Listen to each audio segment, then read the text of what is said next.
Sa bawat kanto ng ating bayan, may boses na handang tumindig at lumaban para sa kaligtasan ng sambayanan. Bawat mamamayan, aming aalalayan. Nagkaisa ang puso, kamay at isip sa adhikaing hindi matitinag o masisilip pagmulat ng kamalayan. Laban sa krimen, galugad ang tawag para sa masay iaalay namin. Mula sa dilim, liwanag ang hatid, takot at pangamba sabay naming gigibahin. Kami ang anti-crime, kalugad, Campaign Task Force Kalugad. Katuwang ng bayan, tagapagtanggol ng bukas at buklod ng bayan sa krimen at karahasan. Hindi urong ang tapang para sa ligtas na komunidad kami lalaban.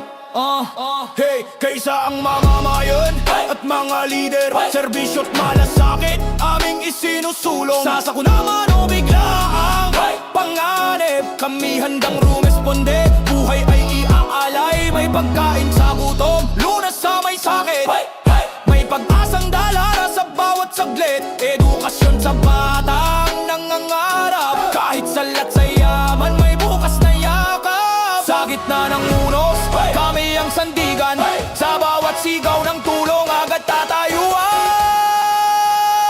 Kami ang anti-crime, kalugad, Campaign Task Force Kalugad. Katuwang ng bayan, tagapagtanggol ng bukas at buklod ng bayan sa krimen at karahasan. Hindi urong ang tapang para sa ligtas na komunidad kami lalaban.